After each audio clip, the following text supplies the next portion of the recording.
When Jesus heard that John had been put in prison, he went to Galilee. But instead of staying in Nazareth, Jesus moved to Capernaum. The town was beside Lake Galilee in the territory of Zebulun and Naphtali. So God's promise came true, just as the prophet Isaiah had said. Listen, lands of Zebulun and Naphtali, lands along the road to the sea in the east of the Jordan. Listen, Galilee, land of the Gentiles. Although your people live in darkness, they will see a bright light. Although they live in the shadow of death, a light will shine on them. Then Jesus started preaching, "Turn back to God. The kingdom of heaven will soon be here." While Jesus was walking along the shore of Lake Galilee, he saw two brothers. One was Simon, also known as Peter, and the other was Andrew. They were fishermen, and they were casting their net into the lake. Jesus said to them, "Follow me. I will teach you how to bring in people instead of fish." Right then, the two brothers dropped their nets and went with him. Jesus walked on until he saw James and John, the sons of Zebedee. They were in a boat with their father, mending their nets. Jesus asked them to follow him too. Right away, they left the boat and their father and went with Jesus. Jesus went over all Galilee, teaching in the Jewish meeting places and preaching the good news about God's kingdom. He also healed every kind of disease and sickness. This is the gospel of grace. Thanks be to God.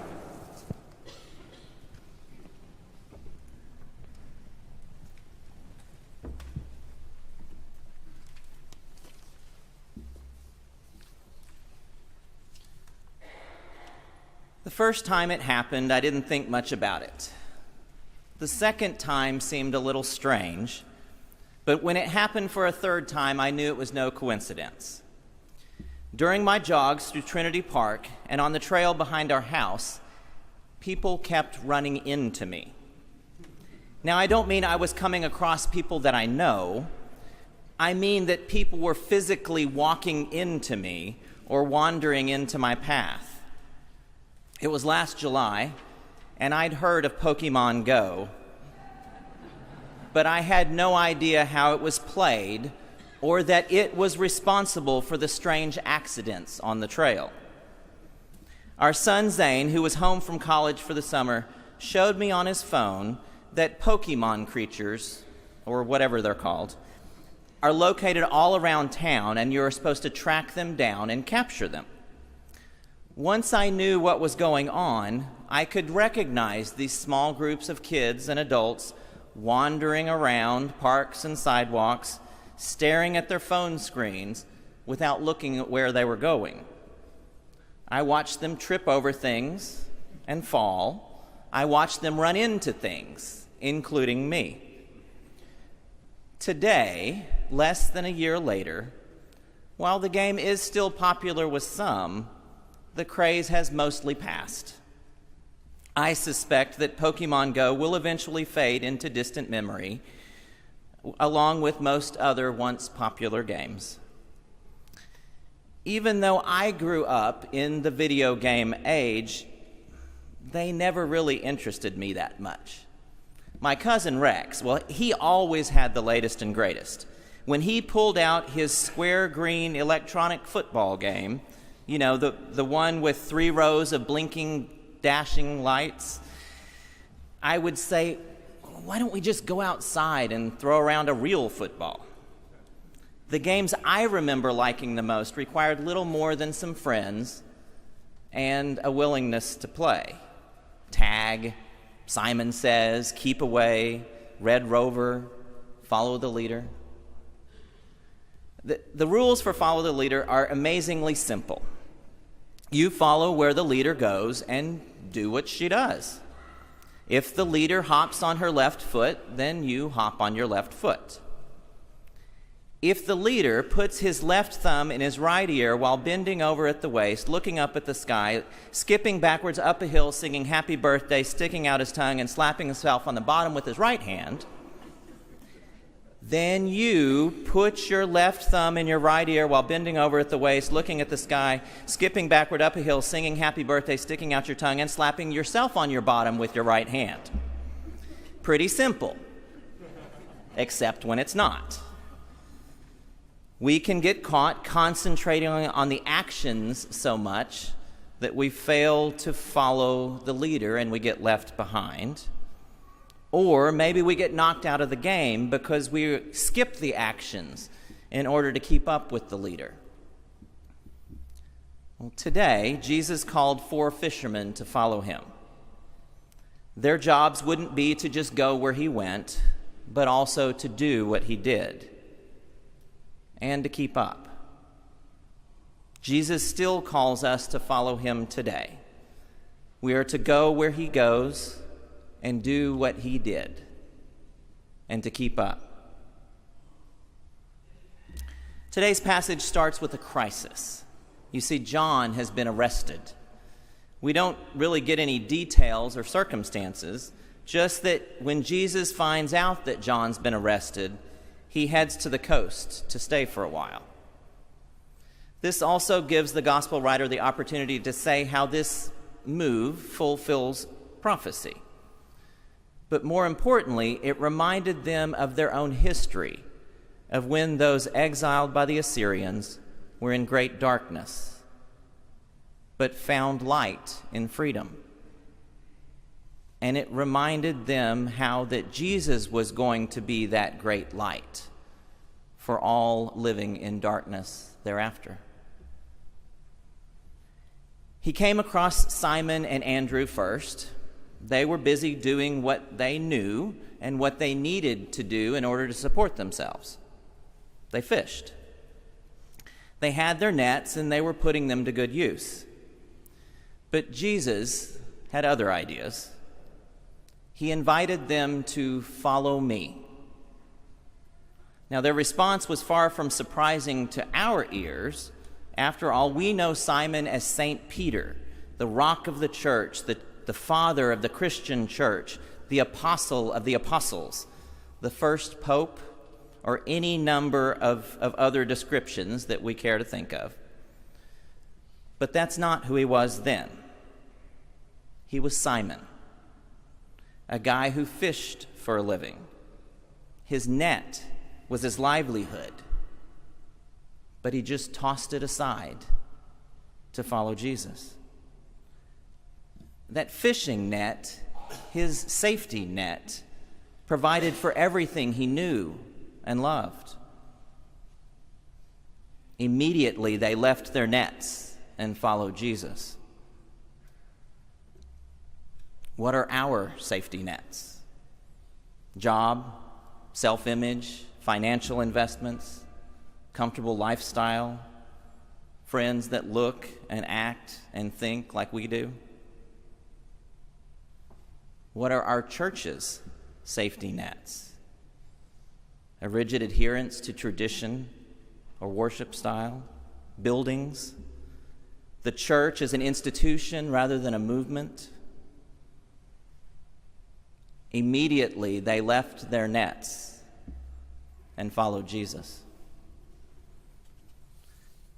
As he went from there, he saw 2 other brothers, James, son of Zebedee, and his brother John, in the boat with their father Zebedee, mending their nets, and he called them. Immediately, they left the boat and their father and followed Jesus. But family, that can't be a safety net. Family is family. God loves family, right? Immediately, they left the boat and their father and followed Jesus. The invitation to follow Jesus was so compelling and so complete and so encompassing It didn't matter what nets they had to drop or who was in the boat that they had to leave. The invitation to follow Jesus is so compelling and so complete and so encompassing. It doesn't matter what nets we must drop, and it doesn't matter who's in the boat that we must leave. And for Simon and Andrew, it didn't matter that they didn't know where Jesus was going. They followed him anyway. Today, if you're certain about where you're going, then it's probably not God that's leading you there.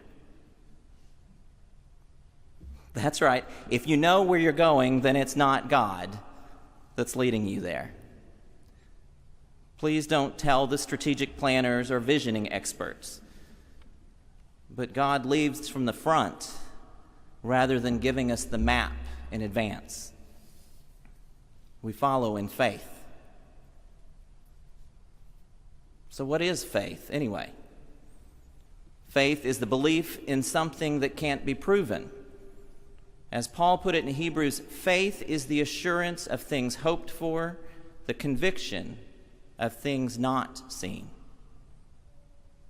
Or as Leslie Hazelton puts it, if you know something for a fact, you have no need to believe it or to be convinced of it. You need belief only when you are not sure. Belief is thus the product of not of knowledge, but of uncertainty.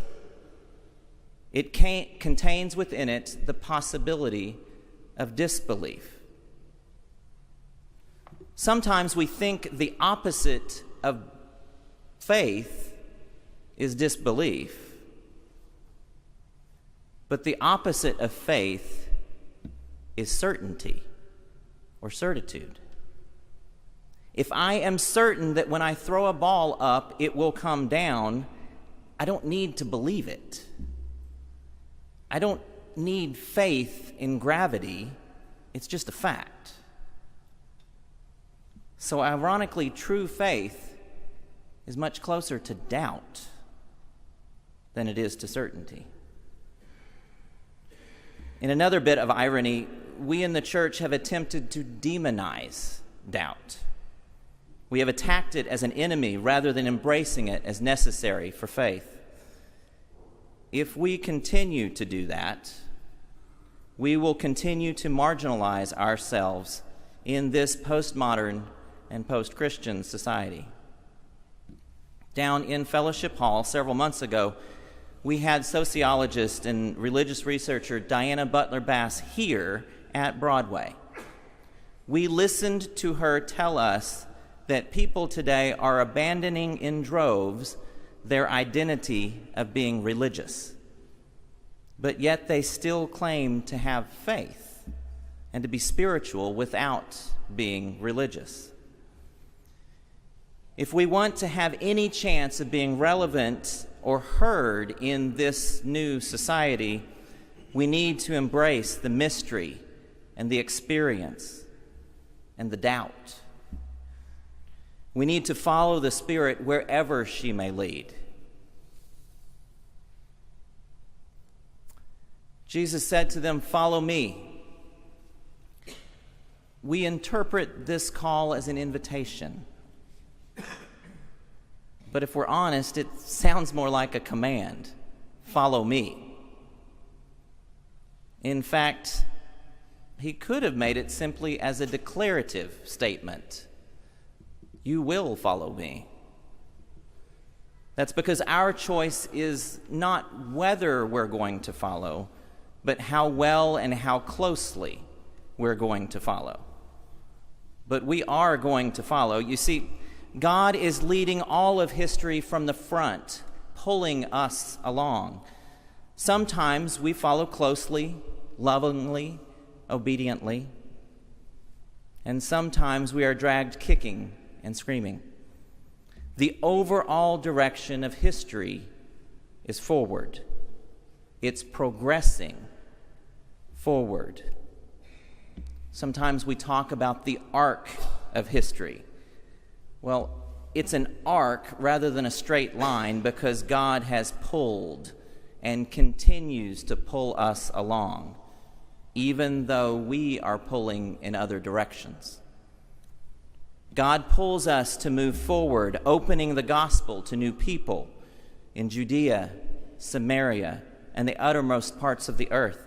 God pulls us forward, opening the gospel to new people, to the Jews, to the Gentiles, to all people. God pulls us forward to love and accept all races, religions, sexes, all peoples. God pulls us forward to grant religious freedom, civil rights, women's rights, marriage equality, all human rights. The overall arc and direction of history is forward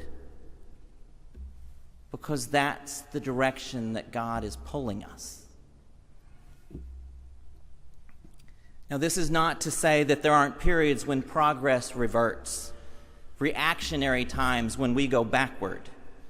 These backward times, they may last a year, they may last 4 years, a generation, or even for centuries. The late medieval period was even referred to as the Dark Ages, over 400 years when the light that God was trying to shine found few cracks to get through. The Inquisition lasted over 250 years and was immediately followed by the Spanish Inquisition that lasted another 400 years. So the length of these backward times depends on how much we fight against God's lead. For example, the roots of the abolitionist movement here in the United States went all the way back to France's outlawing of slavery in 1315. But it first hit our land in the late 1700s when some Quakers and some Baptists questioned the morality of slavery. God continued pulling us through a civil war, through federal government forcing voting rights, through sit-ins and marches against segregation and Jim Crow laws. And God continues pulling us to this very day through calls for an end to racial profiling and decrying a criminal justice system, injustices, and brutality. God planted the seeds of progress from the beginning, and the Spirit has been working and dragging us along ever since. When we find ourselves living in a place or a time that seems to be going backward, we can take heart in knowing that God is still out in front, and we will eventually follow. Progress is inevitable. We sometimes hear the phrase being on the wrong side of history. The winning perspective gets to interpret how history is remembered and will write poorly about the enemies of the eventual outcome. But there's a much more compelling reason not to be on the wrong side of history than being remembered poorly. That's because if we are following and God is leading and pulling us through history, then being on the wrong side of history is being on the wrong side of God. The Father set history in motion, leading his people toward truth and understanding. The Son modeled that forward direction of love and grace and acceptance in all that he did and said. The Spirit works in advance in the hearts and minds of the people. She plants the seeds of justice and compassion and kindness. She works in the world to bring change and forward progress. She's at work in the world, and it's our job to recognize it and to follow as closely as we can and to act like Jesus while we're following. I've mentioned in the past that I'm a runner. And in that time of running, I've learned that posture controls much of a runner's success. And if I'm running down a hill, I have two options. I can lean back, digging my heels in. When I do, I'll slow down. I'll hit the ground harder with each step, jarring my body and causing my joints to hurt and constricting my breathing. Or when running down that same hill, I can lean slightly forward. When I do, my steps become quicker. I let my feet barely touch the rocks in the trail before lifting them back up and on to the next one. I breathe deeply, concentrating intently on what's ahead instead of what's behind. Basically, I'm no longer fighting and toiling with every step, but rather I'm falling with style, allowing gravity to do the work while I step lightly and quickly as I can, just enough to keep from landing on my face. I have less experience with snow skiing, but the same principle applies. The best way to get down the mountain is to lean into it. When you start to lean back, that's when you're going to end up on your butt. The ski jumper takes it to the next level because when she leans forward, that's when she catches air, and it's like she starts to fly. Church, we can assume a posture that fights against forward progress and change. We can lean back and dig our heels in. We can cling to fundamentalism that insulates us from the world, that forever severs any connection with today's and tomorrow's society, that closes our ears and our eyes and our hearts and our minds to the leading of the Holy Spirit. Or we can follow God by leaning into the change that the Spirit creates. Who knows? Maybe we'll even catch some air and start to fly.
Jesus invited Simon and Andrew, James and John to follow him.